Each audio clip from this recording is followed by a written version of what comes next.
What's your blind pick 5v5 mega team comp for this patch? I'll start. Singed, Cho'Gath, Malzahar, Tristana, Janna. I think you have everything. I was going to go Maokai jungle because I think he's better for team fighting. Okay. You had Singed top. That's a tough one because he's so strong. Oh, but it's blind picks, so are you going to like, team fight. Are you going to exactly. blind Kennen? I think I'd blind Jarvan because I think he's there. I'm okay with I think I'd blind Malzahar because I think he's an OP mid laner that everyone's sleeping on. I would then do Sona because I feel like you're going to ball up and then the AD carry is actually really tough. I'd have to check. Yeah. Trist is generically. I love Trist, and she's a good tank killer. Yeah. Or Callista. Yeah, I mean Callista's fine too. Yeah, I personally like really hard. super love Trist, but yeah, I mean Callista's clearly. Yeah, I mean I think that like it's tough. It's tough between like Cho'Gath and Singed for me because I actually think that both of them are so good top lane. I think Maokai should certainly be in there, top or jungle. And then I think you essentially put Cho'Gath in the other and like double like, tank. Because you need double tank, but then you also need tank shredding. Right. Yeah, I think that like I'd probably be something like Cho'Gath or Singed top, like Maokai jungle. Like I'm super on the Malzahar hype train and have been for a really long time, and I think it's like actually bizarre that it's not played in pro play because it's like it's not like his matchups exist. Like Azir would destroy him, but Azir doesn't exist right now. Yeah, I mean he's insane. Even like Azir champions like that who are annoying. Once you have essentially like level 5 in a lost chapter, you can play a completely non-interactive mid lane, and there's like almost one-shot void links. It actually doesn't matter once you have enough levels because you EQ the front line and the front line just dies. It's like it's hilarious how easy it is to push lanes on this champion. Like I've played a lot of Malzahar, so I definitely think him.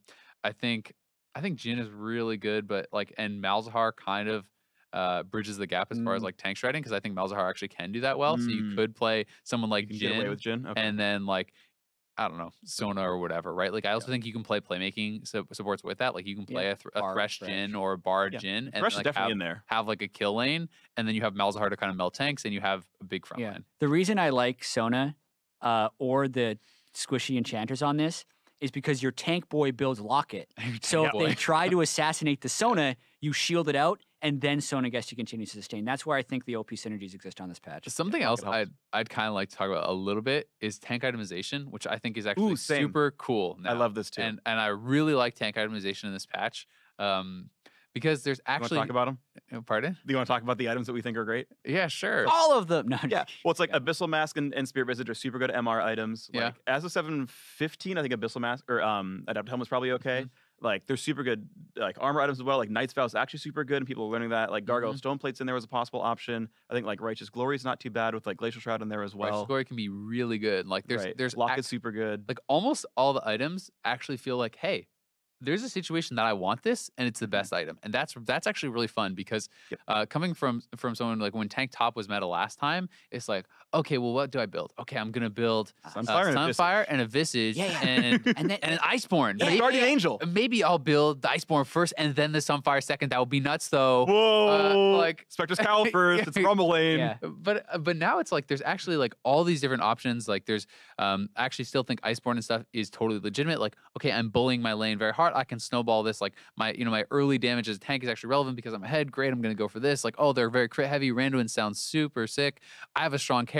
Well, now I'm actually going Knight's Vow second into a Stone Plate Locket. Oh, my team is very AP heavy, and I want to help increase that. Well, I'm going Abyssal Mask to be able to actually buff up my team. Like it's really cool, and there's intelligent choices that I actually like. When I'm optimizing it, I feel like I'm winning games, and I feel like really smart because of that, which is cool. When I'm fighting against like a tank who's just has his Randuins and his Spirit Visage and his Sunfire, and I have Knight's Vow, like Locket and an Abyssal Mask for a team that has 4 AP or something, I'm like, like sweet, I'm smarter than you, and I'm gonna win.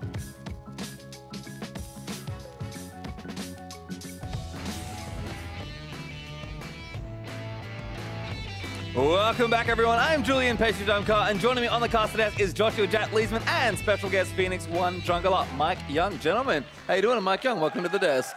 Thank you for having me here. It feels great. No problem. Jet, how you doing? Pulling double duty here for today in the arena. I'm excited. Not only do we get to watch CLG Immortals, I get to talk to future world champion Mike Young about the jungle. And a great, well, we're jumping into our second match of the day. Like Jet mentioned, it is CLG versus Immortals. Once again, these teams return to the stage in a battle for who can end the weekend in first. Yeah, and honestly, you can see either team picking up the win here as they are both tied for first. Immortals have shown their hand, I think, a little bit in champions picked. I see Flame as a Renekton or a J4. Olleh is going to be wanting to play a playmaking support. And I think the question will be kind of how CLG responds to Immortals' style and if CLG finds a level of consistency that we haven't really seen from them this split. And just like last time, eyes will be on how the subjects of the off-season trade, Dardoch and Xmithie, will fare against one another. And Mike Young, of course, being the resident jungler now here on the desk. Sorry, Jet, you've been bumped off. Fine. What do you think of these two players here in the matchup for Dardoch versus Xmithie? Well, coming into this matchup, I did recognize that Xmithie is a really strong team-oriented player. And on the other hand of things, Dardoch, coming out to CLG, wants to play more team-oriented because that's how like CLG likes to play with like macro and stuff. But now that the recent meta change, Dardoch did mention that he does want to play more of those carry-oriented junglers like Rengar. Unsurprising, Dardoch wanted to try and get stuff done, and despite the result of their last encounter, Dardoch does still believe that CLG are the better team. We didn't do the matchup justice last time we played him because we just kind of showed up on a bad day, got smashed in the left. And it's unlucky that it's happening on the Duskblade patch, which is probably just going to be a Fiesta game, but we should be better suited to beat them this time. I think if we show up on game day at our normal skill, we should just beat them. I love Dardoch. Well, with that, let's check out. Beat 'em. Well, let's check out the starting lineups. On the blue side, it is, of course, Counter Logic Gaming. In the top lane, Darshan. Ever the mouth there from the jungle, Dardoch. Mid laner, Huhi. Bot laner, Stixxay. Support, aphromoo. And Coach 6. What is Darshan thinking about? On the red side, it is Immortals. We got Flame pointing to the crowd in the top lane. Xmithie in the jungle. Pobelter in mid lane. Cody Sun and Olleh in the bottom lane with Coach Sun. And again, a very hype matchup here, trying to break that tie in the top side. So much to talk about. Maybe let's start with the simple stuff. 7-14. I don't know about you two, but I love this patch. Maybe it's just my inner play-by-play. Very excited for all the craziness that's happening, but I've enjoyed just how many different things have been good here. Yeah, I think there's a lot of different things you can play, and we haven't necessarily seen what is the best. I know I saw Phoenix 1 pull out the wall of tanks with Sivir. That seemed pretty effective, but that's not something you can get every single game. And I know a lot of times pro teams are more resistant to these things than necessarily like them. What's your take on this current patch? So I feel that a lot of teams are taking it differently. So some teams are still playing the same style, and they're not trying to adapt to the patch too quickly, as other teams are adapting very quickly. Well, we are going to see what happens in Champ Select here. There's Thresh and Elise banned by CLG. Zach, that first banned by Immortals. And I have the pleasure of not one, but two analysts to help me break down this draft. My job is going to be very easy in this game. Yeah, we see a lot of jungle bans early, Zach and Elise. I see CLG as a team that bans, or that is willing to flex Maokai in the mid of the top lane, and Immortals is a team that banned Maokai and Cho'Gath yesterday, so I wouldn't be too surprised if I see Immortals ban out the big tanks here. Well, there's Galio actually banned for CLG, so even more tanks actually getting targeted here. Kind of interesting to see also the jungle focus. We already highlighted Dardoch and Xmithie are going to be pretty big as far as the overall impact on this game goes. And Immortals' last ban is Caitlyn, so a lot open here for CLG in the first pick. I feel that if CLG wants to pull out one of those tank or jungle matchups where the top laner assists the jungle matchup, for example, Cho'Gath here is a really good flex for if Dardoch wants to counterpick the jungle matchup, or if he wants to hide the pocket Rengar pick that he pulled out last match. Yeah, it feels like CLG is willing to flex either the Maokai or the Cho'Gath in either direction, so I'm a little surprised they banned the Caitlyn, but you almost have to against Stixxay because of how good Stixxay and aphromoo are in that bottom lane with Caitlyn plus anything. I think so as well, and Immortals kind of confusing me a little bit here with these first two picks. I mean, Jarvan, perfectly solid. You can flex at jungle, but almost always seen top, and it is one of Flame's big picks. And Jhin is a perfectly good pick, but if I ever see something like a big tank like Cho'Gath as the first pick, I'm almost instantly like shied away from wanting to pick something like Jhin, because he just cannot bust through the sheer amount of health or resistance is there. I feel that Immortals, after seeing the Cho'Gath pick, they're going to opt for a very aggressive top jungle matchup on their side to try and counter and abuse the Cho'Gath's immobility. Yeah, and the thing we have to keep in mind is Xmithie did play jungle Jarvan, even if Jarvan is Flames, one of 2 most played champions along with Renekton, so a lot of flexibility still left on both sides. Well, Trist and Taliyah, the next few picks there for CLG, but I like that CLG here is trying to protect the Cho'Gath with the potential Taliyah pick, because with Taliyah in the mid lane, it allows for their team to have roam pressure and mid pressure. Like that as well, and I think Pobelter may actually answer here with a relatively mobile champion, not quite as good as Taliyah, but when he has the package, Corki is good, and Pobelter's played a lot of this champion this weekend. Yeah, he played it multiple times in victories yesterday, and it just spews damage, especially it feels like for Pobelter, able to get to the late game and use his package very successfully in all of his roams. As Mike's talking about Taliyah protecting the top lane, Corki can technically do the same thing up top as well. There's a nub and from Immortals starting to target that top side, but I think you're already sensing the power of something like a Cho'Gath or Marka in the draft, because of course you can flex. I know, Mike Young, when we were talking earlier, you've heard like Cho'Gath may be a better jungle pick, but that doesn't mean that you can't put a top lane as well if you can kind of find good matchups. Yeah, the value of the Cho'Gath pick in draft is that it can be used as a flex, and you can wait to figure out if Immortals wants to show one of the jungle or top picks first. Well, Blitz is actually one of their bans, which is kind of curious, and Rumble's going to join the list there for CLG, so a lot of different things kind of being signaled here, but last ban Bard's going to get another phase 2 support ban, and I have no idea what Immortals want here in this phase. They have a lot of flexibility left because we know that the Jarvan can go jungle or top, same with CLG, so that's why that second ban phase felt so kind of shotgun style, just trying to hit a bunch of big-time champions. This will tell us a lot more about what Immortals is doing. What do you think about the Karma there, Mike? It's something we haven't seen much of lately. I'm not completely sure exactly where Karma's going to go here. We have seen in the past that Karma in the support role can be really valuable in rotations and just getting around the map and utilizing that mobility, especially against a team like Cho'Gath, where the Cho'Gath can be punished for just being run all around. Well, it looks like Mike Young's read was correct. CLG finished their draft. There's the Soraka once again for aphromoo, but Rengar last pick again for Dardoch, kind of feinting the flex with the Cho'Gath jungle all the way through the draft, but setting up once again for a pick that Dardoch is just so well known for. And I mean, we haven't seen that many assassin-style junglers, but certainly if anyone's going to succeed on a pick like Rengar, it is going to be someone like Dardoch. Man, and with the Shen, we do know that they flexed the Jarvan to jungle. With the Rengar, we know the Cho'Gath is going top.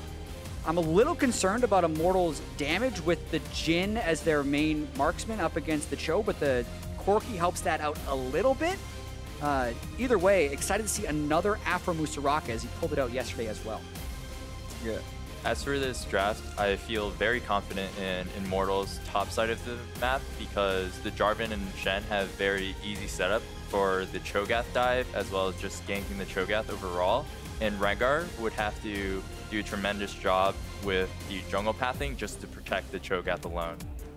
We've kind of seen this already. I mean, one of the issues I think with Cho'Gath top is that even though it is very strong, once you get out of lane and have all your farm and your items, you're kind of a sitting duck for a jungle. I mean, I feel like, Mike, you kind of look at this matchup and be like, well, I'm just going to camp top lane all game and kind of reap the benefits of Cho'Gath. He's not really able to do very much in that 1v1, or 2v1 especially. So what we're looking here for is how Dardoch uses his pathing and how he plays with Huhi to get topside control, vision control around mid, so that Cho'Gath has an easier time, and just so that bot lane as well, Tristana and Soraka can just survive until the late game phase.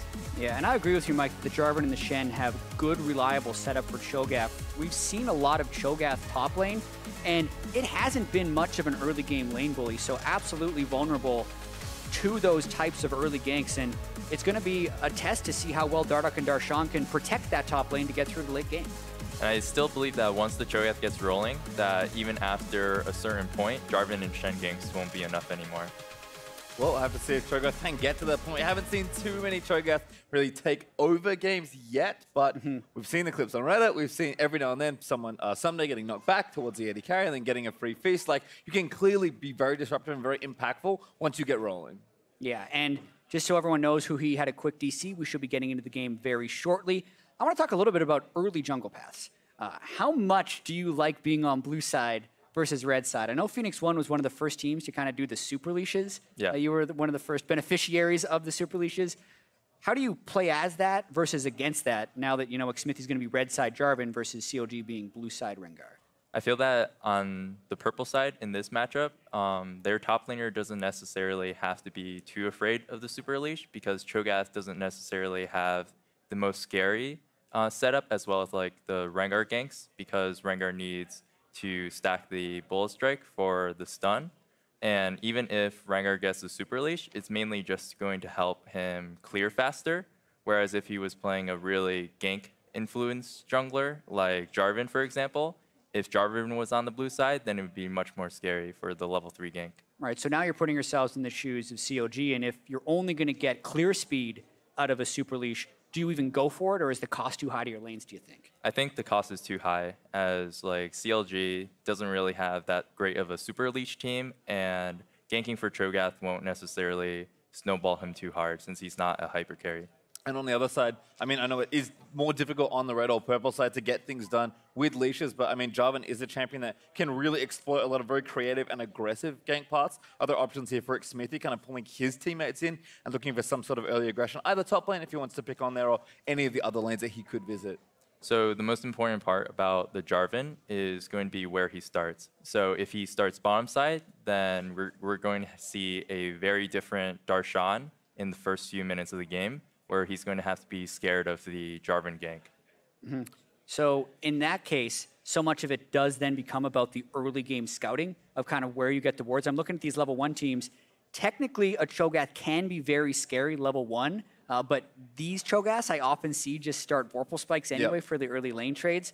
So I'm going to be curious to see how defensively versus offensively CLG plays this one, since the Jarvan's early jungle pathing does have a lot to say about the early game. And I think while we're on the subject of jungle pathing, while we are kind of waiting to get into this game, shouldn't be too long, but my kind of general open question is, how many assumptions do you make based on the information you get? Like, if you know someone is starting on the bottom side, how many other assumptions can you make about their pathing? Because obviously, once you've started to pick an option tree, your options do kind of filter out. But I know that, you know, some players like to do more aggressive routes or do some invades. Like, do you feel comfortable just saying, okay, there's this champion starting here, I know where you're going 90% of the time? It depends on the champion. As for Rengar's sake, you can kind of figure out where he's going because Rengar can't necessarily level 2 gank. But as for Jarvan, he can start red buff and then level 2 gank top. And I believe that wherever, say, Xmithie starts, Darshan and Dardoch is definitely going to have to change their jungle route, jungle pressure, and lane timings altogether. Yeah, and we're going to get into this a little bit in the game as well, but Cinder Hulk Jarvan is something we saw yesterday, even though almost everyone was going Warrior Jarvan earlier. What are your thoughts on the pros and cons of going Cinder Hulk now? Because I'm expecting Xmithie to do it again since he did it yesterday. So Jarvan with Cinder Hulk, with the recent buffs to Cinder Hulk, it increases his clear speed. And one of the weakest things about Jarvan is just that his clear speed is lacking. And that just pretty much makes up for the champion's weaknesses. Yeah, do you think that puts him high into meta now? Because Xmithie's one of the few to play it. Is it something that you would put top 5 junglers with Cinder Hulk, or is it still just a fringe pick? I think it's still a fringe pick until people experience some practice with it, some results with it. And right now it's just Xmithie's pocket pick as well as Moon's. I just feel like in general that, again, we've really just had, I mean, we've had actually just had a week on this patch, so there is so much to consider as far as what the teams are learning. I think next week, teams I'm sure will do a lot of prep work and kind of have a much better idea about what's going on. But for me, every team has kind of had their own interpretation. I think Immortals really represents to me like, we're just going to play how we want to play. When we look at Cloud9 in the last series, I think they're also saying that we just kind of want to play the way that we think we should be playing on the patch, rather than just playing like Cho'Gath and Makai and really playing all the picks that people consider to be those top tiers. I mean, I guess as far as from your side, Mike, watching P1's games, it does feel like you guys kind of took a lot of those strong champions and just played them.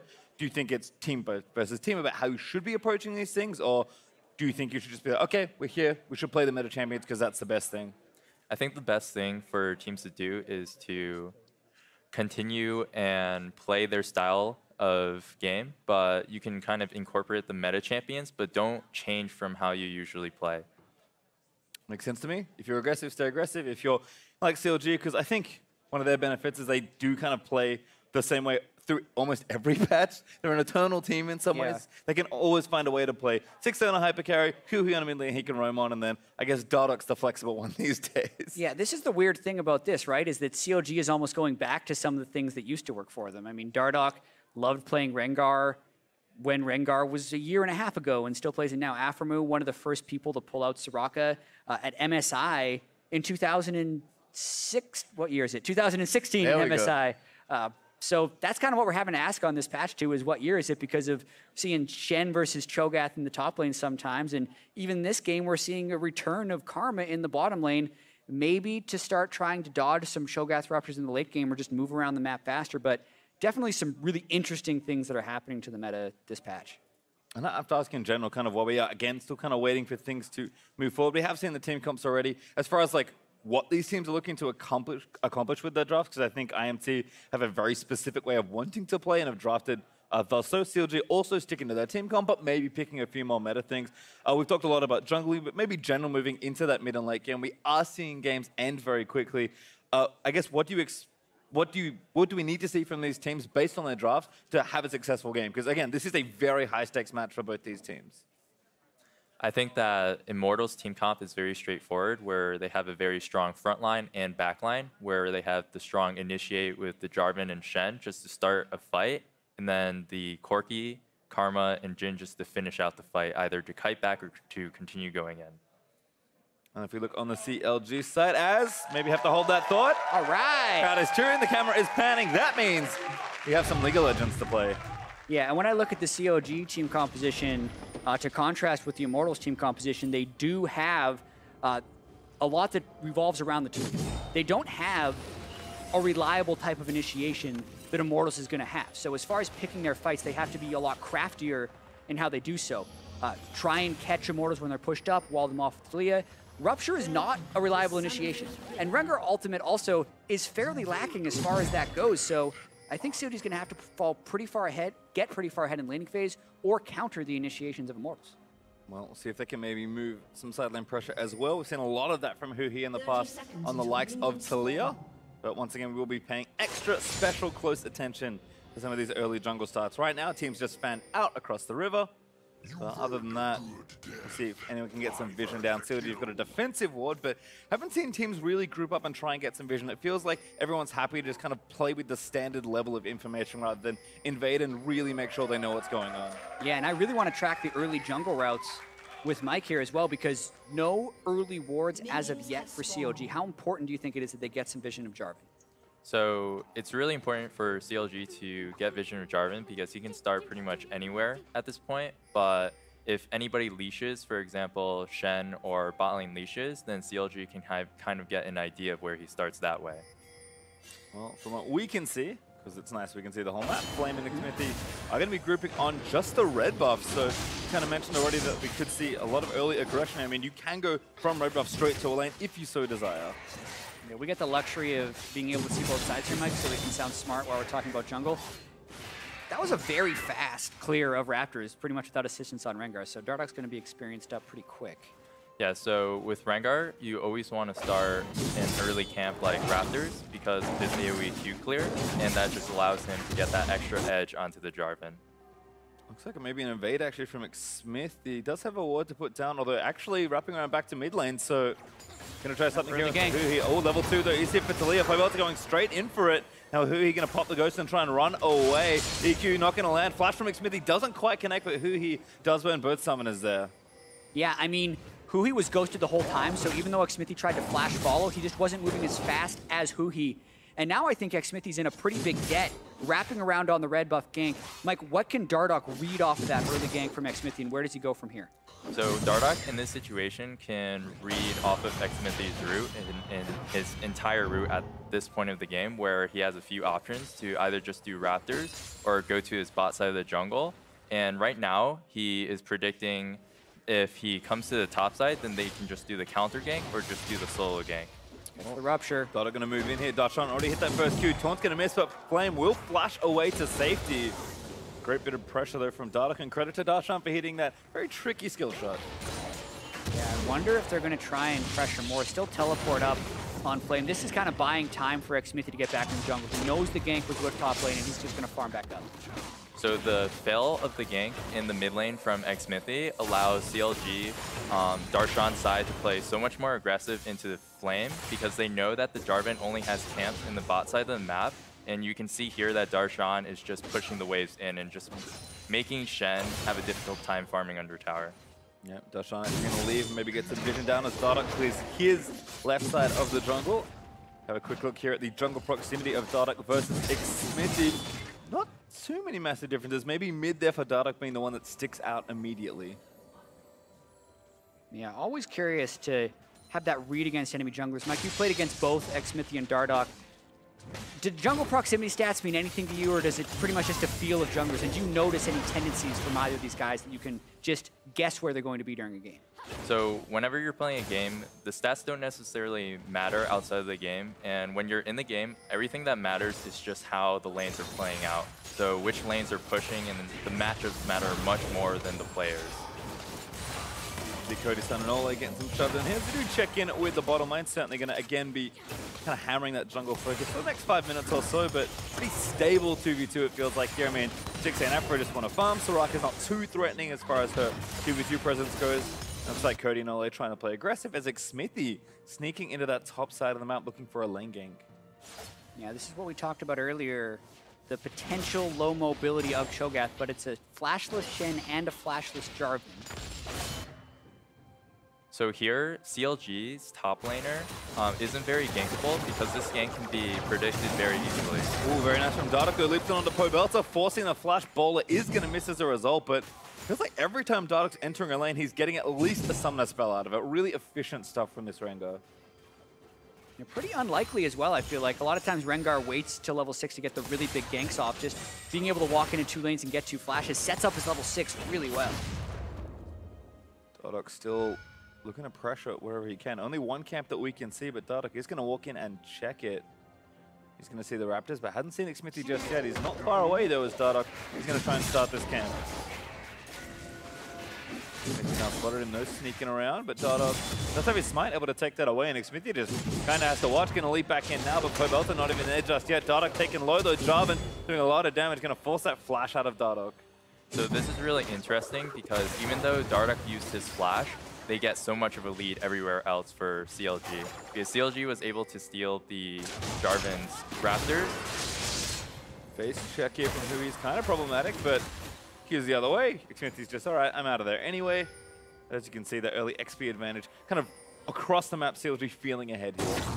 So what I was talking about before is since Dardoch was able to take the enemy Raptors, this makes it so Jarvan can only do bottom side camps afterwards, and CLG can kind of read this type of path. So you see here that aphromoo is playing much safer, and then Darshan can just get the perma shove continuously. Yeah, and this early pathing by Dardoch has been pretty successful. The fact that Darshan didn't fall to any type of early Jarvan gank means he's now up to level 6 on Cho'Gath, and the low mobility or early lane punishing on Cho'Gath is a little bit out the window since Jarvan now still level 4, 7 minutes in.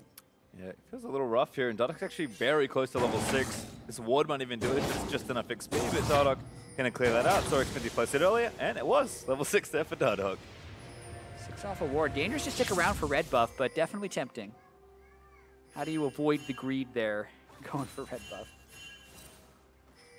I feel like I would want to take it, but this is definitely why I'm not a jungler.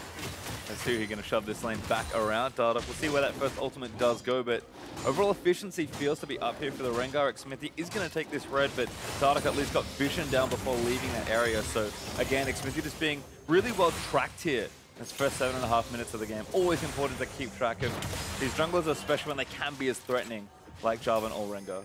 One interesting thing in this game is that Dardoch is having a very high jungle proximity near the mid lane and the top lane, and that's all just to protect the early game Cho'Gath. And here we can see that bot lane, CLG's bot lane top is just to play defensive and just to play alone in the 2v2 situation. Yeah, there's not many ganks you're going to pull off. With a Soraka lane, Soraka doesn't exactly lend to the most CC, not to mention you're up against Karma. So I do like what we're seeing out of CLG for sure, having Dardoch babysit that side a little bit and then just playing the map properly where they have the advantages.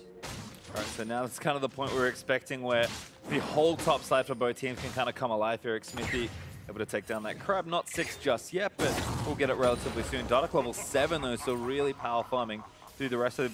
But Pobelter did just pick up the package, and we've already seen Immortals as a team use this very well together. Pobelter going to pick up blue, and we'll see where they look to threaten with this first kind of big cooldown available. Yeah, and really interested to see the incredibly early execution was calling out of Cody Sun. If it was any carry other than Jhin, I wouldn't like it, but because Jhin pretty much just builds a bunch of long swords anyway, this fits in pretty well to his style. Still gonna hurt his damage against everyone else though. Looks like they're just farming it out here in the bot lane though, so that'll be good news for Stixxay. He's already got that BF sword ready, helping him shove out those waves. aphromoo doing Soraka things, good chunk of damage though. Actually, Olleh gonna go in for it, ignites down. Cody Sun can line up the ultimate, but Afro gonna try and protect himself. Bullets going in, needs to land it, but Afro burns the ultimate. Great busted off from Stixxay, gonna turn off that ulti. Yeah, really close trade right there. Cody, with the Average Blade, no, he's going to reduce a lot of the healing aphromoo can do. That's why aphromoo tried to hold off on his wish, but CLG saved all of their summoners. Now they are at danger of a package from the mid lane, though. Pobelter no longer has it, but he did a little while ago. Not sure how he lost it, but seems to have used it somewhere else. May have just timed out. Doesn't last that long as Dardoch kind of threatened here in that top lane again. Darshan getting taunted under the turret by Flame. That's a lot of damage. I think we're going to call off the tower dive at this point. Looks like Xmithie was also around here, so maybe not the best idea. Anyway, looks like Huhi also moving up. So CLG again trying to threaten with all of that mobility now that Pobelter's package is worn off. Oh, Stixxay going to get bound up again, maybe by Olleh. So much pressure here from the IMT duo. Yeah, and at this point, now that they're taking so much pressure, how does this dictate Dardoch's state of mind right now? Because the duo lane is getting pushed in 2v2. Does he change it up, or how does he play? So how Dardoch has to play now is still continue to get mid priority because Taliyah can force his pressure around all the entire map. Get aggressed on here though, Pobelter moving forward. Shen is going to move it, dunk there from the mechanical and Dardoch tries to hop out with the taunt. He's going to connect and first blood over to Pobelter. Now Immortals had the same idea of mid priority win there, and they are smashing this bottom lane with that Average Blade purchase. Olleh gets a flash out of the deal, flashing forward. He's coming though. Who are you going to ride down? Look for it, Olleh backing onto Stixxay, but it's a 3v2 technically. Afro still healing it up. It's a heal burn by Cody, might keep Olleh alive. Pobelter TP's down, but it might be too late. Olleh already dead. Dive might continue though. Xmithie's Jarvan is on the way. Gonna keep going for it. Could be a dive set up here for Immortals. Wave is in. This looks very dangerous for CLG.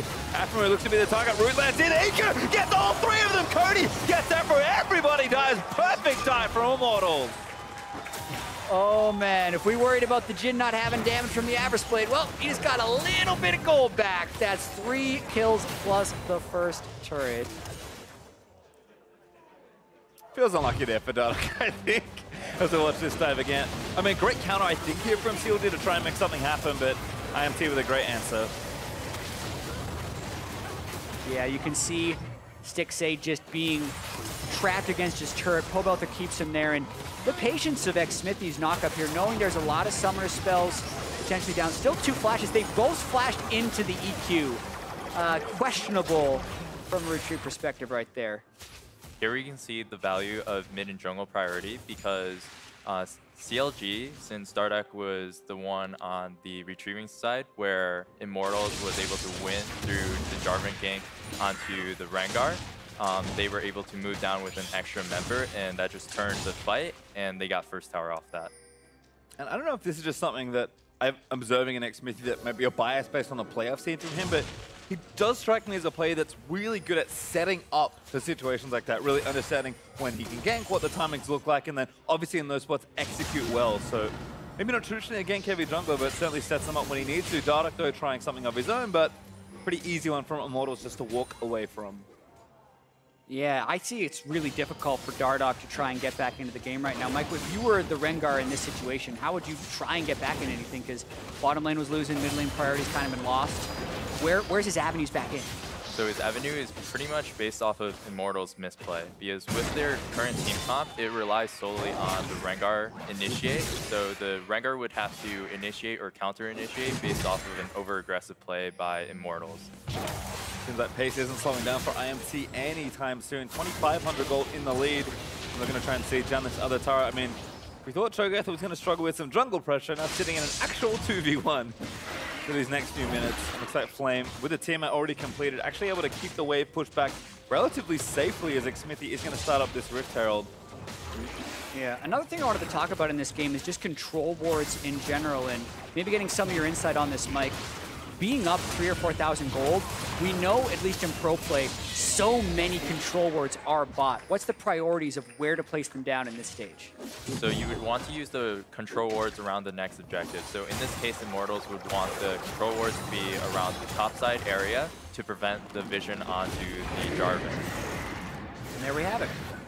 Rift Herald getting channeled, actually. I feel like teams are getting teams have a pretty wide range of things they like to do with the Herald, but this is a pretty straightforward push from Immortals.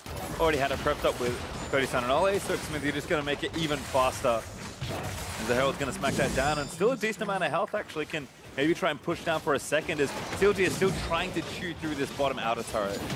Yeah, Herald pushes better than Trist, in my experience. That is correct. This is a really tough situation for CLG to be in. Rotation kind of just catching him here. Darshan actually might even be in trouble. Knock up there from Xmithie. Not too tanky on the true right now, but Huhi is going to ride in. He traps the Herald in. So CLG going to stop the rest of that shot, but Cody actually going to try and get a snipe down here. aphromoo also in the area, able to heal up his teammates. Huhi eats the last bullet, but that might be enough to actually take the turret. Nice ult from Cody. Going to force them off, and Immortals do take the next objective. Immortals really smashing. Not only do they have 2 supers completed already, they also have a large lead in turrets. A lot of advantages in their favor. And I want to credit all of this due to Xmithie's early game decision making. And even after the failed level 2 gank, he was able to come back through a really great read onto Dardoch, where he was able to catch out Dardoch, and then they were forcing the advantage in the bot lane with Jhin and Karma to a 4-man dive. Has certainly been some great execution here from Immortals as they're moving through into the mid game, and fortunately now the first 10 minutes are over. A lot of that early jungle play is kind of out the window in some ways. I mean, those early decisions certainly cascade into the mid game, but kind of what's the next thing for a jungler sitting at maybe the 15-minute mark here, Mike? Because I think it's the easy stuff is like, well, I know how to jungle early in my pathing, and I know how to make late game decisions around the big objectives. But what are the things you need to look for both on offense and defense given the situation? So in this situation, it's really going to be down to team play. So the shot caller of each individual team or just the combined effort is going to decide if they win the mid game. Is going on to Dardoch. They're both going to ride in. It's going to force a flash out there after the package, but trapped into the pit. Dardoch going down. Xmithie grabs the kill. Yeah, and there was Pobelter using his package again very effectively. You're thinking the next objective may have been the Mountain Drake, so you'd want to set up that with controllers. Maybe that's why Dardoch was up on the top side, but Immortals just ahead of the play once again. Now they push mid. Happy to take the pick and try and transfer it here into mid lane turret. Wave clear's pretty good. Stixxay and Huhi able to help out there, but like you said, Mountain Drake still up for grabs, so a pretty easy transition down as Cody actually might just start this one up solo. Gonna hit it, but Xmithie gonna roam down as Pobelter continues to apply pressure.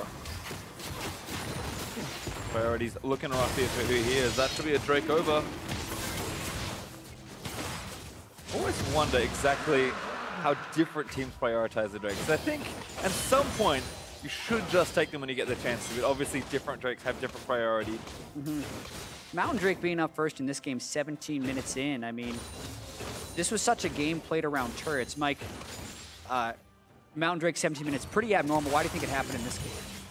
I feel that it's just a really good dragon at this point in the game because we have Baron coming up in 3 minutes, and Immortals is going to use this Mountain Drag to just get Baron control, and they're going to most likely use this Baron pressure to either bait CLG in or to get secure Baron for themselves. Well, looks like again still shoving down mid. IMT working on that last turret, but 3 turrets to 1 already with 1 outer still remaining. This is the easy one for Immortals to grab. Xmithie's going to group back up. Nice wave coming through, and already 4 upwards Flame ready with his teleport. No ultimate, but should be just enough with the Mountain Drake's help to try and knock through. Huhi's wave clear though, able to keep that at bay. Looks like Immortals kind of favoring some vision on this left side here. Yeah, absolutely love Knight's Vow as an item on this patch. Feels like gives you all the stats you need. Not to mention Cody Sun is fed, now more protected on that. And just setting up around the next objective. Look at all the control wards they have already purchased and have total control of this side of the jungle for one Baron spots. Is there a worry here, kind of in the jungle matchup right now? Because we do consider Rengar, you know, certainly a very snowbally style of champion. I mean, Mike, should Dardoch be kind of concerned here that he hasn't been able to get that snowball going, given how good Xmithie's early decision-making was? This is the worst case scenario for Rengar in this situation because half of this jungle is taken control of with vision wards and pink wards. So in this sense, he can only farm from one quadrant of the jungle. Yeah. Then he can only make plays, you'd think, on a side lane because they're going to lose all the team fights. But then he's trying to make a side lane play against Shen with Baron being up soon. It's just a bunch of bad cases. Darshan is running in here. Righteous got it in onto Olleh. Huhi also going to cut him off. Goodbye, Dardoch. Gonna get a trinket stack finally. A big opportunity there by CLG to catch Olleh, and it's pretty much off an opponent misplay. Olleh doesn't need control over that part of the map right now. They need control around Baron and mid lane priority. So that's the one place where Dardoch was going to be, and he makes a play. Dardoch actually going again into Xmithie, going to try and get even more stacks. TP in from Flame though, because Immortals going to try and force CLG away. CLG looking for the turret. Stixxay firing in, but no minions left, so extra armor really hurting, and Darshan's going to have to back off. Flame TP's in to save the turret for now. aphromoo trying to heal up, still has a refillable potion. They really want to get that turret. CLG, the one way they play with Soraka is just set up shop and hope you win a sustained war. Oh, they knew Dardoch was there, but that could be a mistake. Xmithie goes down to Darshan, who burns that ulti. Able to take the rest of the health. Good shots there from Cody, but not enough to take down the Cho'Gath. And just like a bit of a mistake there from Xmithie. CLG camp that brush, take the turret, and get the pick, and now Flame is going to get knocked back in as well. Cody's slowed by the rupture, but Flame's going to be fine in the front line. Yeah, and this is what CLG was hoping to be able to do at 20 minutes without a gold deficit, because that's kind of how their team composition works. We know they don't have a large amount of crowd control, but they have the ability to win the sustained game. If they can just camp out in front of a turret, have the big beefy Cho'Gath tank all the skill shots, sustain everything else up with the Soraka, and try and force Immortals to set up bad initiations, that's how CLG would want to play. And so, Mike, I have to ask you, kind of given that the map opened up again in that midsection, is Dardoch kind of opened up more to do some farming? Because you said earlier the issue is that he just couldn't get out of a single quadrant of his jungle. Is there more space now that CLG have a bit more map room? Or do they still need to kind of continue taking out turrets and get even more space to farm with? So I feel that CLG is still in the deficit and the disadvantage due to the tower lead that Immortals has right now. And even though that just came back for CLG, it does help them because it does give them more time, and Immortals has lost control of the top side of the jungle. DOSblade as well could help out here. Dardoch with that first major item completed.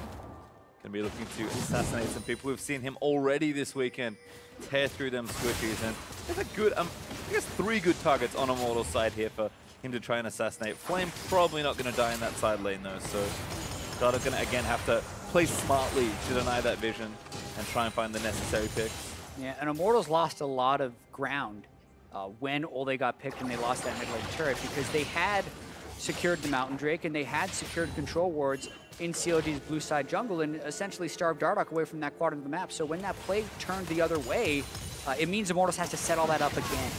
Yeah, correct. And Immortals had that all set up for the Baron play coming at 20 minutes. So it was really unfortunate that Xmithie and both Olleh got caught out in a perfect scenario for Immortals. Darshan rushing in again. Righteous Glory hasn't been the item on every Cho'Gath, but if we were thinking maybe CLG's engage could have been a little bit better, Righteous Glory is one way to go about it. Certainly curious there as Flame takes some damage, but he's going to be A-OK. CLG just clearing out vision here, and Immortals just still trying to hammer away at this turret. Needs a couple more shots, and looks like this might be enough. Have to dodge out from the damage of Huhi, but there we go, able to take that down. Darshan's Righteous Glory not back up, and gonna need a pretty big rush to try and take it down. In fact, Huhi, they're gonna cut him off. Cody Sun with the flash. Pobelter flashes out there as well. 2 good sums there for Huhi, as Olleh evaporates. Dardoch able to chase one down with his ultimate. Darshan even gonna flash in, looks for Xmithie, but the silence does not land after the J4 flash. Yeah, they got 3 flashes on Immortals though there, so if Huhi can go and get the next Weaver's Wall with a pick like that, they can make something happen. This is another siege scenario where they have a numbers advantage, so this could be another turret for CLG. They're looking for it, but they can actually try and make a play. Immortals diving onto the carries, got Flame too late. Darshan eats Xmithie, able to take him down as he does fall under the turret. Flame picks up the counter kill, and Cody Sun sniped aphromoo on the other end of it. Stixxay also going to get rooted up, but able to buffer the jump out before it happens. Black Taunt for Flame, onto Huhi, he's going to take him down. And now chasing it onto Dardoch, IMT throwing that gold lead around as Cody Sun trying to get those last few shots in. Dardoch dodges out of the way, but Pobelter there with a missile, able to take one down the ace, almost complete. Stixxay needs to dodge these missiles, does do so, he gets back safely, but Immortals find a way back in. Yeah, killing Soraka early in that fight was really key. CLG really didn't have many other plays other than to push mid right there, so they forced Immortals into the fight, but this time, Immortals is able to convert. And Dardoch not going to be available to steal this by the looks of things. Seen a lot of miraculous Baron steals this weekend, and CLG actually going to keep it. This could be the problem. He doesn't have Feast, but Immortals doesn't necessarily know that. All right, well, Baron already dead, so I think Darshan just TP'd into die. Gets a good double knock onto the carry. Stixxay looking to play clean up as Cody's low. Should die to Darshan, and Stixxay able to take down Pobelter. Darshan doesn't have that last kill, but Stixxay dies on the other end of it. Xmithie able to claim his life, and Darshan probably not getting out of this either. Yeah, it'll be a little unlikely if he's able to survive this one. He's hoping for an eat. He has it back up. Oh, Silence is in. Really wanting Olleh, but yeah, Flame shuts that down. I will say I'm very sad we didn't get to talk about a Baron contest there. That was the next thing I wanted to go to. But instead, we'll watch this replay. Actually, our CLG had a really nice fight for themselves here with IMT kind of running them down. Yeah, we need to watch where aphromoo falls here because that's one of the clutch things. So Darshan's taking turret aggro. Huhi gets ulted on, and aphromoo pretty low. Oh my god. Fourth shot from that lethality Jhin build takes him down. At that point, COD's in a full retreat. Not a whole lot they can do. Flame able to follow up nicely with the taunt. And then Stixxay the only one left at the end of it. Fancy feet for Dardoch does not get him out of this. Yeah, so Mike, now with Baron on Immortals and double Knight's Vow, where do you see the first place of attack for them being? So the first place of attack is always the mid lane, so you would always want that wave to be shoving. Otherwise, CLG can counter with pushing the mid lane if they don't get proper control of the side lane vision. And is it a consideration where, in general, you kind of do things methodically, like take the mid lane turret and then take the next tier 2 on your strong side and then rotate down? Do you prefer to play that way? Or do you think, like, sometimes you, based on comp, you need to kind of brute force down one lane and really open up a lead for yourself? It really depends on the matchup, and depending on how strong you are in a situation like this, where Immortals is just taking this pretty slowly, where they want to get vision control in the jungle first, so they can rotate between multiple lanes at once. Maybe maximum damage there as Knight's Vow from Xmithie onto Pobelter. Yeah, they rebound, so they now have Knight's Vows on both the Corki and the Jhin, and then an Ardent Sensor on Karma. Trying to get all the synergistic support items in there at once. And again, just some really nice cleaning of vision out on this bottom side to give IMT the opportunity to bounce between bot and mid as they choose. Going to be a little tough perhaps here, although Flame is creating, I guess, that third wave of pressure, so I'm going to see that set up across the map here for IMT, who do again have Baron buff for another minute and a half. Still pressuring in. It's going to be really difficult for Immortals to siege anything without making a pick, due to CLG's pick comp. Oh, there we go. That's exactly it. Flame trying to push up the side lane. It's actually 3 here, but Flame already dead very quickly. Not really that tanky. IMT going to try and answer with a turret. Xmithie back quickly, but Darshan not able to save that turret, but it's only one. I think CLG will take that.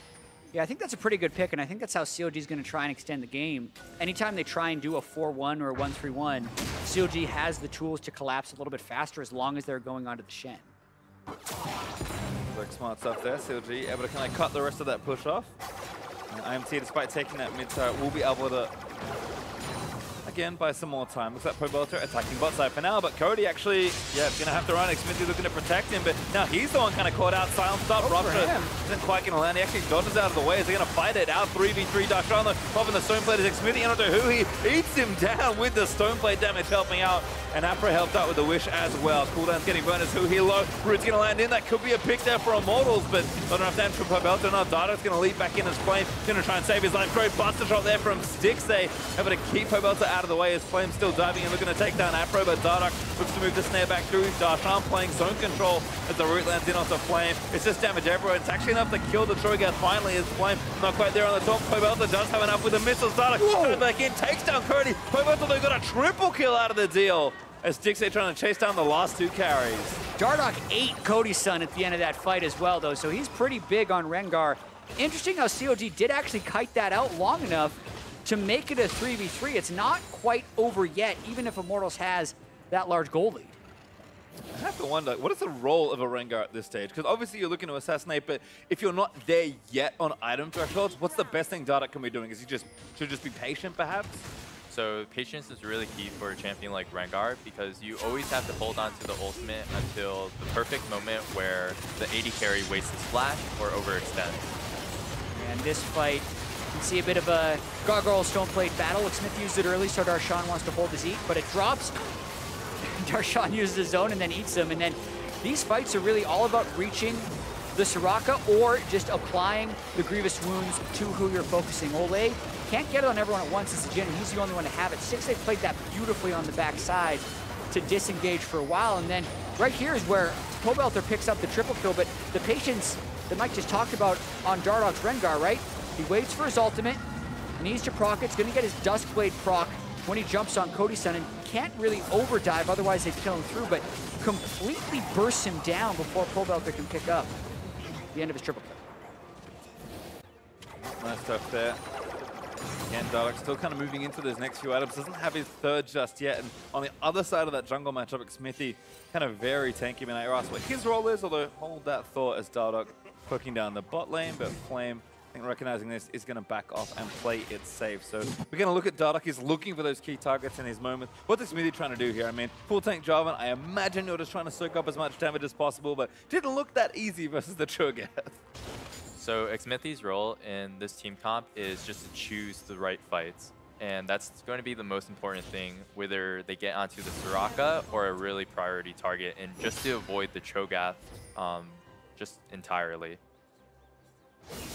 I also want to point out there's been a lot of rebinding of the Knight's Vows, because even though they kind of have their designated guy they're binding to, if he's not there in the team fight, you can actually rebind in a team fight if your Knight's Vow guy dies, so to speak. So they're doing it very actively to make sure they always have it running. Kind of smart there. One of those items that rapidly picked up in popularity, I think, to the happiness for a lot of our color casters here. Finally, everyone's buying Knight's Vow. Yeah, maybe not to the happiness of all junglers now that you are in servitude to your carries. How do you feel, Mike? Do you like Knight's Vow in your carry, or are you just like, nah, man, let me carry this game? I think it's a really great item right now because the stats are really good by itself as well. And you get that extra healing. And Cody? Darshan back in, but Cody's safe. See how IMT looks to re-engage this, if at all. You can kind of see that CLG are struggling to find clean initiations because they really just have Darshan pops righteous Goyo and runs at them. It's pretty telegraphed. Yeah. And they no longer have that, so now it's Immortals trying to find the right play. Immortals still with the gold lead.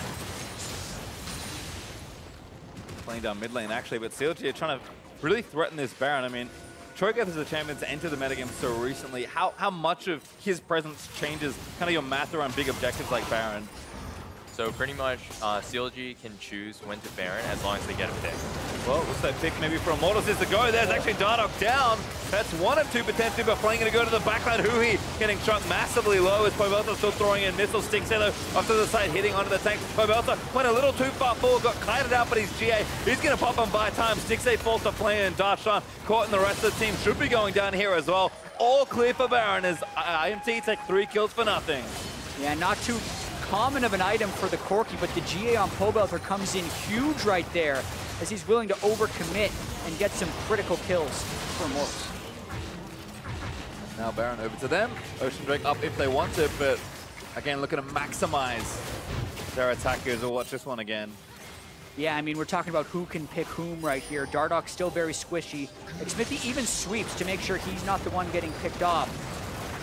Gets enough CC onto Dardoch that Pobelter can jump in and finish this one off. Flame then ults in, gets a catch onto Huhi, and most of CLG's damage is in retreat.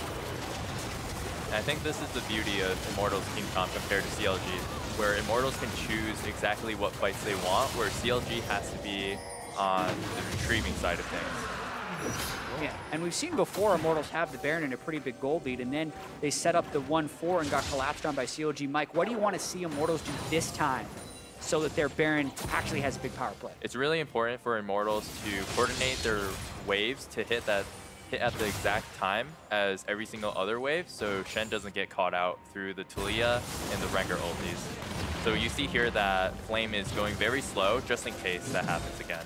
I think, yeah, was definitely very careful. IMT though taking that tier 2, so Flame's gonna have to speed it back up. Titanic Hydra should make pretty short work of those waves. And again, can join with teleport if you need to, and ulti in just a few.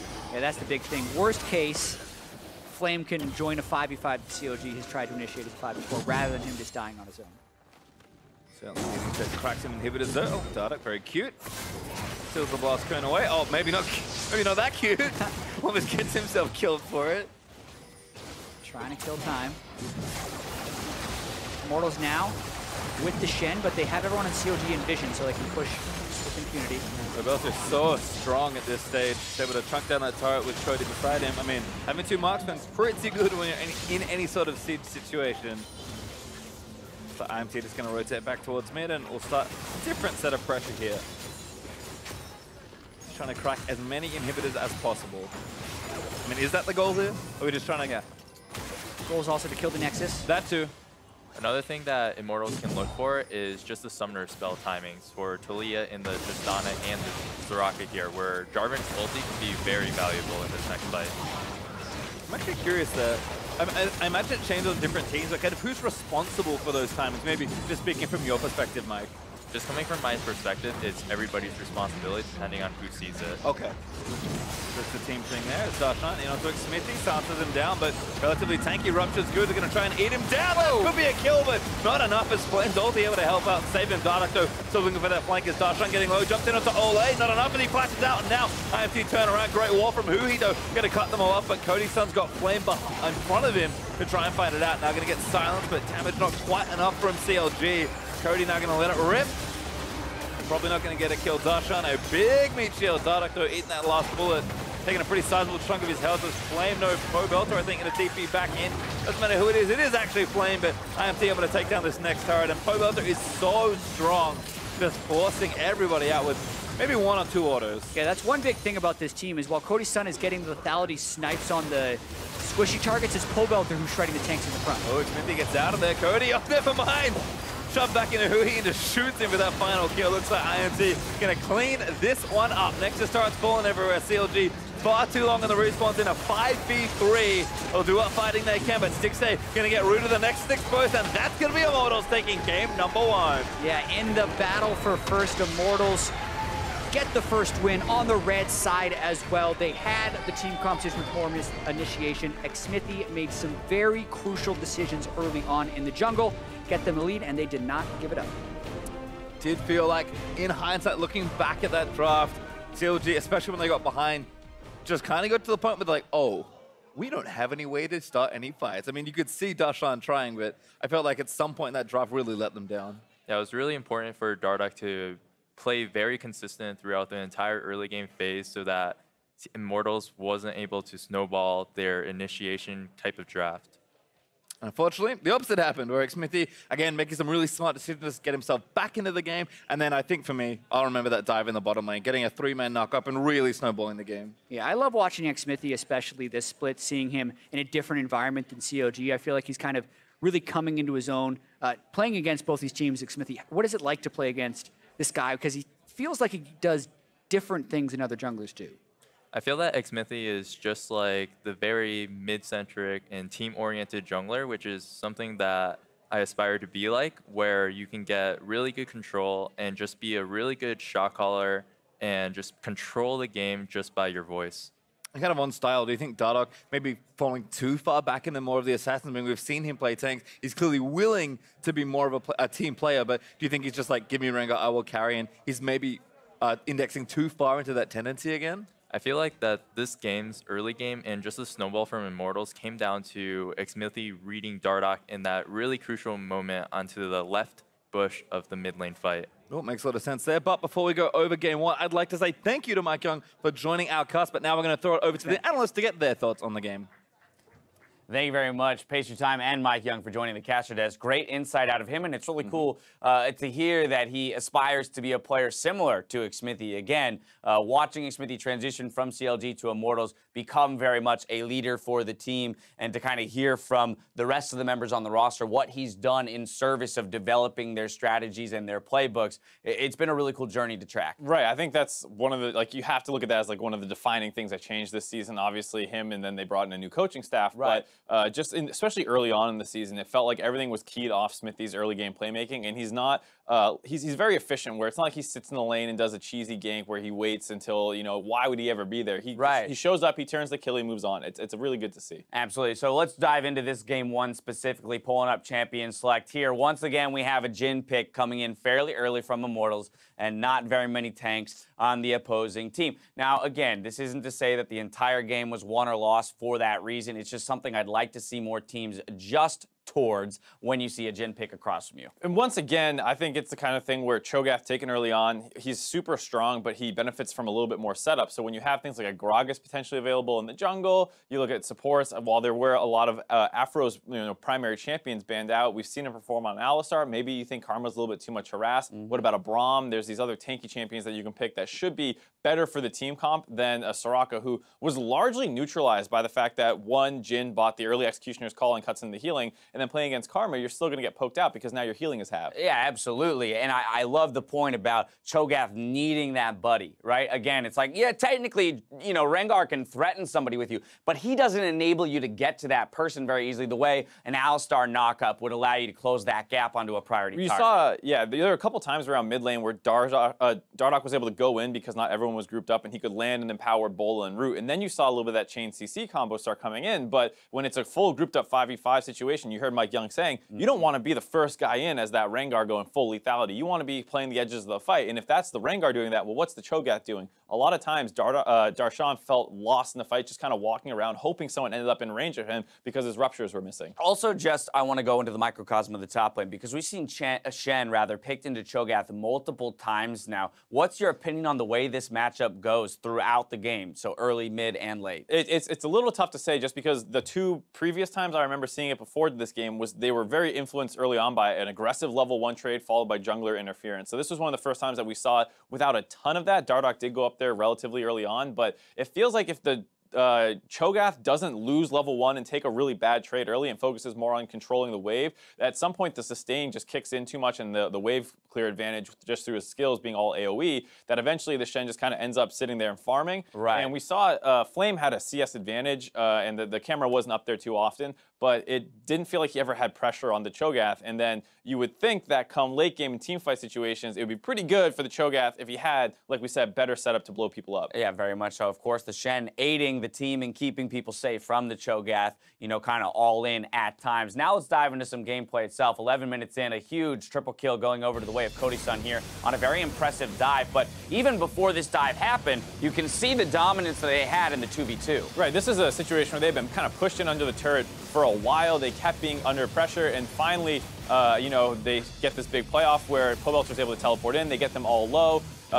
They try and get the recall off. Maybe you could pop more heals, but that's just going to put the Soraka low, and they end up in this nice, perfect line where some of them try and flash over, but Xmithie set the flash up to angle himself properly to make sure that all of them are underneath that. Huge triple knockup. The bouncing grenade grabs a couple, as well as the I think it was the third shot. Actually, it wasn't the fourth shot. Right. But either way, Jhin ends up with a triple kill, and now, against this relatively squishy team comp, your lethality Jhin is completely online. Exactly. You run into that issue where you don't have the health to absorb what is essentially true damage coming through on a lot of your targets because of the lethality that he was able to build up. And that said, you could see that CLG's comp still worked relatively well. They had a lot of siege potential around mid lane. They forced around there a couple times, and Olleh got picked off once, and then Xmithie got picked off, and because they do have that chain CC threat with a long-range Tristana and a Soraka to heal, you see where the comp kind of works. To me, that speaks to the competitiveness of these two teams, though. In fact, that they are our two first-place teams, because when we saw that triple kill go over to Jhin, I turned to you, I was like, well, this game's over. Yeah. And credit to CLG, they extended this game with multiple 1 fights of their own, and they definitely made this difficult for Immortals to come away with a victory. Right, you put that advantage against a lesser team. Immortals rolls over this game. This time around, CLG able to find opportunities. Like you heard Mike Young saying, they have to play a little bit on the defensive, but they finally wait for a chance where Immortals oversteps their bounds a little bit. Olleh got caught off, and that's where they started taking that turret in the mid lane. And then it wasn't until the second time that they tried to set up that Immortals was finally able to punish them. Yeah, Immortals find their fight at 23 minutes. Another 3-for-1 coming in for them here in the mid lane. And once again, people starting to get low. Soraka not being able to keep them completely healthy. And Darshan just kind of ends up under the turret, CC'd, and not able to get out of there. Also, the Jhin, 4th shot coming in from the ultimate, able to pick up the Soraka as well. So now the healing's cut. She doesn't even have that much disengage either. This is one of those times where you're like, hey, a Braum walking forward with a shield would be pretty nice there, or an ultimate. And instead, it just leads to this long chase down sequence where Immortals picks up 4 members by the end of it, and then they're able to turn on the Baron right after. Yeah, to me, it's just, again, it's about how forgiving these comps are in terms of execution. And when you have fewer tanks, as soon as Darshan gets Shen taunted under turret and focused down, the rest of the team has no choice but to retreat now because they don't have anyone to sit behind. Whereas again, on Immortals, fine, one of your tanks goes down in the Jarvan, you still have the Shen. If the Shen goes down, you still have the Jarvan. At least there's that secondary, barrier between our backline and your threats. And this is the thing, is we aren't 100% sure, because we're still not 100% set in the meta. We've watched a ton of games at this point, but everyone's doing such different things, it's hard. Like, when you talk to me about the Shen Cho'Gath matchup, I'm like, well, I've seen 3 games of it, and it went different a couple times. Right. So I'm not 100% certain, but in theory, it seems like tanks do have the advantage on the current meta because they just offer you, like you said, so much of a buffer when you make a mistake, as well as so much of an ability to punish when someone's caught out of position. We saw Someday illustrating that very well earlier in the day. Yeah, Cody Sun picking up player of the game on the Jhin. Again, the triple kill comes through. The fantastic purchase of the Executioner's culling early on. I love to see that against Soraka's. I wish I saw it more often. But more importantly, I want to note moving into game 2 that CLG is opting to make a substitution. Omar God will be coming in place of Dardoch. What's your feeling on the substitution? Because, again, with how competitive that game was, it looks one-sided gold graph-wise, but we saw multiple plateaus here where CLG was, showing some prowess here in the game. I'm not sure Dardoch is the reason they lost this game. No, I don't think I would agree. I think you saw him able to find a couple opportunities. He had some good looks in the early game to get some flashes out of the laners, and then he unfortunately got picked off twice around the mid lane. But it's hard to say that's his fault without knowing the communication of it. And so Omar God comes in, and maybe this is an instance where the champion pools will differentiate a little bit more if he can play things like the Cho'Gath, the Maokai, the Gragas, the Sejuani, these more tanky-oriented junglers. Maybe you do see CLG actually pivot their team comps a little bit more. Right, this actually could be a case where we're using that 6-man roster more like the old style FLICKR versus EasyHoon. We're actually going to put you in for specific champion pool reasons. We'll have to wait and find out in just a few minutes. We'll see if Counterlogic Gaming can fight back in our battle for first place, or if Immortals will pick up another 2-0. Don't touch that browser.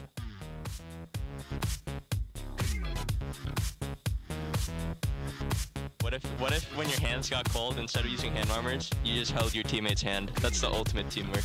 Olleh, hold my hand. That's mean. He's gonna move it, dunk there from the Cataclysm, Dardoch tries to hop out with the taunt. He's gonna connect and first blood over to Pobelter. Ele não ressoca no flash! Ele não ressoca no flash! Get him! Nice! Get the Shit, nice combo, Jake. Back up. Wait, we can do this. Yeah, okay. Corki. I jump. Jump is right there, Trevor. I'm ready for blocking. Back, this one. Back. Flame not quite there on the top. Pobelter does have enough with the missiles. Dardoch goes back in, takes down Cody. Pobelter though got a triple kill out of the deal. He gets out of there, Cody. Oh, never mind. Jump back into Huhi and just shoots him with that final kill. Looks like IMT gonna clean this one up next.